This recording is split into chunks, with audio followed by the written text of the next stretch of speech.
اللہ تعالیٰ نے جو انسان پیدا کیے ہیں ان کے مزاج مختلف ہیں۔ ان میں کچھ لوگ ہوتے ہیں جو قوی ہوتے ہیں ارادے کے، جو فیصلہ کر لیا ڈٹ گئے۔ کچھ لوگوں میں وہ قوت ارادی اتنی مضبوط نہیں ہوتی، وہ ادھر ادھر سوچتے رہتے ہیں۔ کچھ لوگ جسمانی طور پر بہت توانا ہوتے ہیں، کچھ لوگ جسمانی طور پر پیدائشی طور پر کمزور ہوتے ہیں۔ تو اگر کوئی قوت ارادی کمزور رکھنے والا شخص ہے، وہ بھی تو اللہ کی تخلیق ہے، اللہ کا بندہ ہے، خطاؤں کا ظہور ہو جاتا ہے، توبہ کرتا ہے، پھر کچھ عرصے کے بعد پھر خطا کا ظہور ہو جاتا ہے، پھر توبہ کرتا ہے، تو ہم تو یہ سمجھیں گے کہ ایک حد کے بعد پھر اس کی توبہ قبول نہیں ہونی چاہیے۔ لیکن حدیث سنیے، وعن ابی ہریرہ رضی اللہ تعالی عنہ قال قال رسول اللہ صلی اللہ علیہ وسلم ان عبدا اذنب ذنبا، یقیناً ایک بندہ جو ہے وہ ایک گناہ کرتا ہے، فقال، پھر وہ کہتا ہے رب، اے میرے پروردگار، اذنبت فاغفر لی، مجھ سے گناہ ہو گیا ہے، مجھے معاف فرما دے۔ فقال ربہ، تو پروردگار یہ کہتا ہے اعلم عبدی ان لہ ربا یغفر الذنب ویأخذ بہ، میرا یہ بندہ یہ جانتا ہے کہ اس کا ایک رب ہے جو گناہ معاف بھی کر سکتا ہے اور سزا دے بھی سکتا ہے۔ کیا معنی ہوئے؟ گناہ اس نے کیا ہے لیکن جانتا ہے اللہ کو کہ وہ معاف بھی فرما سکتا ہے، تبھی تو وہ اللہ سے معافی کی درخواست کر رہا ہے۔ اس کے اس جاننے کی بنیاد پر، اس کے اس علم کی بنیاد پر، اس کے اس ایمان کی بنیاد پر فرمایا غفرت لعبدی، میں نے اپنے بندے کو معاف کر دیا۔ ثم مکث ما شاء اللہ، پھر وقت گزرا جتنا کہ اللہ نے چاہا۔ ثم اذنب ذنبا، پھر اس سے گناہ ہو گیا۔ فقال رب اذنبت ذنبا فاغفر، پھر کہتا ہے پروردگار مجھ سے گناہ ہو گیا، پھر مجھے معاف فرما دے۔ فقال ربہ، اللہ فرماتا ہے عالم عبدی ان لہ ربا یغفر الذنب ویأخذ بہ، میرا بندہ ہے نا جو جانتا ہے کہ اس کا ایک رب ہے، ایمان باللہ اس کے اندر ہے، تبھی تو پکار رہا ہے، اور یہ بھی جانتا ہے کہ وہ گناہ معاف بھی کر سکتا ہے اور چاہے تو پکڑ بھی سکتا ہے، سزا بھی دے سکتا ہے۔ تو فرمایا، اللہ تعالیٰ فرماتے ہیں میں نے فرمایا کہ میں نے معاف کر دیا۔ ثم مکث ما شاء اللہ، پھر ایک عرصہ گزرا اس کے بعد۔ ثم اذنب ذنبا، پھر اس نے گناہ کیا۔ قال رب اذنبت ذنبا آخر، اس نے کہا پروردگار میں نے تو پھر ایک اور گناہ کر دیا، فاغفر لی، مجھے بخش دے۔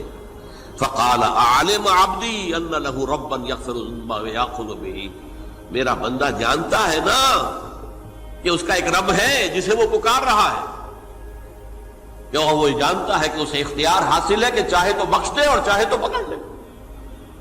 اس کے اس علم، اس ایمان کی بنیاد پر میں نے اسے معاف کر دیا۔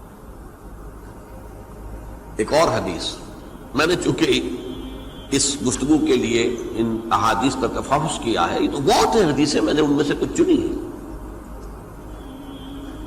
ہمارے بعض واعظ ناصح وہ بھی کسی شخص کو روکتے رہے، برائیوں سے روکتے رہے، نہیں رکتا،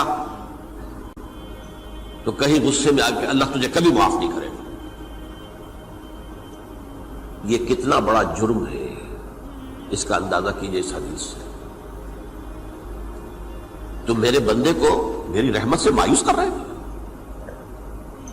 کتنا بڑا جرم ہے، اس کا اندازہ کیجئے۔ یہ مسلم شریف کی روایت ہے، عن جندب، حضرت جندب رضی اللہ تعالی عنہ سے، ان رسول اللہ صلی اللہ علیہ وسلم حدث، کہ اللہ کے رسول صلی اللہ علیہ وسلم نے ایک واقعہ بیان کیا، ان رجلا قال، کہ ایک شخص نے یہ کہا، واللہ لا یغفر اللہ لفلان، کہ خدا کی قسم اللہ تعالیٰ فلاں شخص کو کبھی معاف نہیں کرے گا۔ وَأَنَّ اللَّهَ تَعَالَى قَالَ، اس پر اللہ تعالیٰ نے یہ فرمایا منزل نزیت اللہ علیہ، یہ کون ہے جو میرے اوپر حکومت کرنے والا آ گیا، جو میری طرف سے حکم لگا رہا کہ میں کبھی معاف نہیں کروں گا؟ منزل نزی، کون ہے وہ شخص؟ الذی اللہ علیہ انی لا اغفر لفلان، کہ میں فلاں شخص کو کبھی معاف نہیں کروں گا، قد غفرت لفلان، اس کو تو میں نے معاف کر دیا، واحبطت عملہ، اس شخص کے تمام اعمال میں نے ضائع کر دیے کہ تم نے میرے بندے کو مایوس کیا۔ یہ ہے جرم کی انکار۔ تو توبہ کی دعوت دیتے رہو، توبہ کے لیے لوگوں کو آمادہ کرتے رہو، توبہ جو ہے اس کے لیے ترغیب دیتے رہو، اللہ تعالیٰ معاف فرمانے والا۔ اب آخری حدیث سنا رہا ہوں، یہ تو بہت ہی عجیب حدیث ہے اور متفق علیہ، یہ بخاری اور مسلم دونوں میں۔ حضرت ابو سعید الخدری رضی اللہ تعالی عنہ جو ہے وہ اس کے راوی ہیں۔ حضور نے فرمایا کانا فی من کانا قبلکم رجل قتل 99 نفسا، تم سے پہلے جو امت تھی بنی اسرائیل، گویا کہ ان کا ذکر ہے، اس میں ایک آدمی ایسا تھا جس نے 99 قتل کیے تھے۔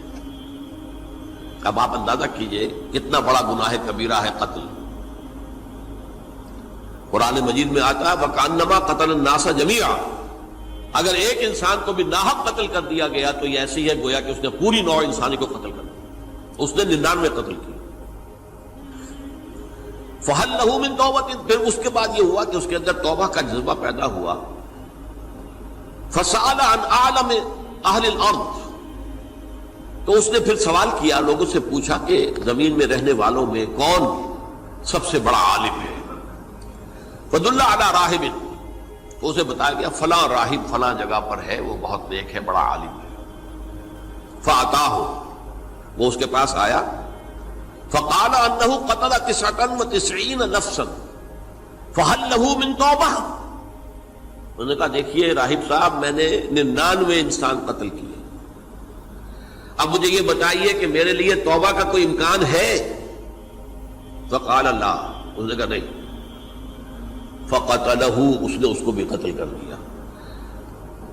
فَكَمَّلَ بِهِ 100، اپنی سینچری مکمل کر لی، مطلب 99 کے بعد ایک کی کسر تھی، اس کو بھی قتل کیا، 100 پورے کر لیا۔ ثُمَّ سَأَلَ عَنْ عَالِمِ أَهْلِ الْأَرْضِ، پھر اس نے پوچھا کوئی اور کوئی بڑے عالم انسان ہو۔ فَدُلَّ عَلَى رَجُلٍ عَالِمٍ، پھر اس کی رہنمائی کی گئی ایک بڑے عالم شخص کی طرف۔ فَقَالَ إِنَّهُ قَتَلَ 100 نَفْسٍ، تو اس نے وہاں جا کر کہا کہ میں 100 انسان ہلاک کر چکا ہوں، قتل کر چکا ہوں۔ فَهَلْ لَهُ مِن تَوْبَةٍ، میرے لیے توبہ کا کوئی امکان ہے؟ فَقَالَ نَعَمْ، کہا کیوں نہیں، 100 قتل کیے تب بھی کیا ہے، توبہ کا راستہ دروازہ کھلا ہوا، مَا لَمْ يُغَرْغِرْ، جب تک کہ وہ گھنگرو نہیں بج رہا اس وقت تک تمہارے توبہ کا دروازہ کھلا ہوا ہے۔ فرمایا نعم، وَمَن يَحُولُ بَيْنَهُ وَبَيْنَ التَّوْبَةِ، تمہاری توبہ کے درمیان اور تمہارے درمیان کون حائل ہو سکتا ہے، توبہ کا دروازہ کھلا ہے۔ لیکن ساتھ ہی کہا انطلق الی ارض کذا و کذا، اب تم ایسے کرو جہاں تم رہتے ہو وہاں نہ جاؤ واپس، وہاں کا ماحول اچھا نہیں ہے، معاشرہ اچھا نہیں ہے، ہو سکتا ہے کہ تم توبہ پر قائم نہ رہ سکو، تم فلاں جگہ چلے جاؤ، وہاں اچھے لوگ آباد ہیں، ان میں جا کر رہو۔ فإن بها أناسا يعبدون اللہ تعالی، وہاں ایسے لوگ آباد ہیں جو اللہ کی بندگی کرتے ہیں۔ فاعبد اللہ معہم، تو تم ان کے ساتھ مل کر اللہ کی بندگی اور پرستش کرو۔ ولا ترجع الی ارضک، اپنی زمین کی طرف اپنے وطن میں واپس بن جاؤ۔ فإنها ارض سوء، وہ بری جگہ ہے۔ فانطلقا، تو وہ چل پڑا، ہجرت کر رہا ہے، اس جگہ جا رہا ہے جہاں کا راہب نے بتایا تھا۔ حتی اذا نصف الطریق، جب آدھا راستہ اس نے پورا کر لیا، اتاہ الموت، موت آ گئی۔ فاختصمت فیہ ملائکۃ الرحمت و ملائکۃ العذاب، اب وہ جہنم کے فرشتے بھی آ گئے اس کی جان قبض کرنے کو، اور جنت کے بھی آ گئے۔ فقالت ملائکۃ الرحمہ، رحمت والے جو فرشتے ہیں جنت والے، انہوں نے کہا جا تائبا مقبلا بقلبہ اللہ تعالی، یہ شخص توبہ کر کے اللہ تعالیٰ کی طرف ہجرت کر رہا تھا، اس لیے اس کی نیت کی بنیاد پر اب یہ جنتی ہے، لہذا اس کی روح ہم قبض کریں۔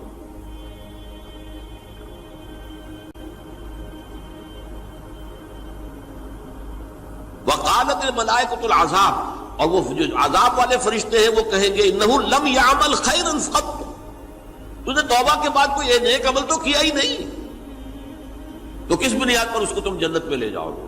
اس کو تو دوزخ میں جانا چاہیے۔ فاتاہ ملک فی صورت آدمی، تو ان کے پاس اللہ نے ایک اور فرشتے کو بھیج دیا آدمی انسانی شکل کے اندر، فجعلوہ بینہم، تو ان فرشتوں نے کہا بھائی ہمارا فیصلہ کرا دو، اس کی روح ہم لینا چاہتے ہیں یا ہم لینا چاہتے ہیں، انہیں حکم بنا لیا۔ فقال قیسوا ما بین الارضین فإلی ایتہما کان اقرب، کہ تم فاصلہ ناپ لو جہاں سے وہ چلا ہے اور جہاں جا رہا تھا اور یہاں اس کی موت ہو رہی ہے، تو کون سا فاصلہ زیادہ ہے؟ جب ناپا گیا، بلکہ ایک حدیث میں آتا ہے کہ اس پر اللہ نے زمین کو جو ہے حکم دے دیا، ایک طرف والی زمین تو سکڑ جا، دوسری والی جو ہے تو پھیل جا، تاکہ وہ جو جدھر جو جا رہا تھا وہ زیادہ قریب ہو جائے بنسبت اس کے کہ جہاں سے وہ چلا تھا۔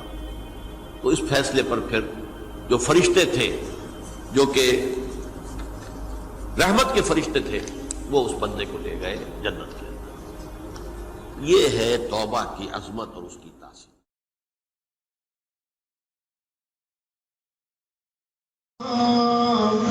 ویر گنا دے موت نے مارے،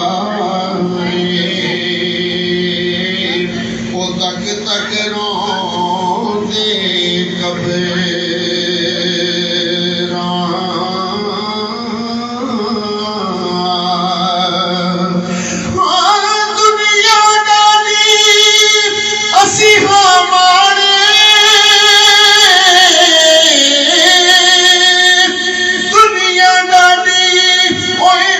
ہمارے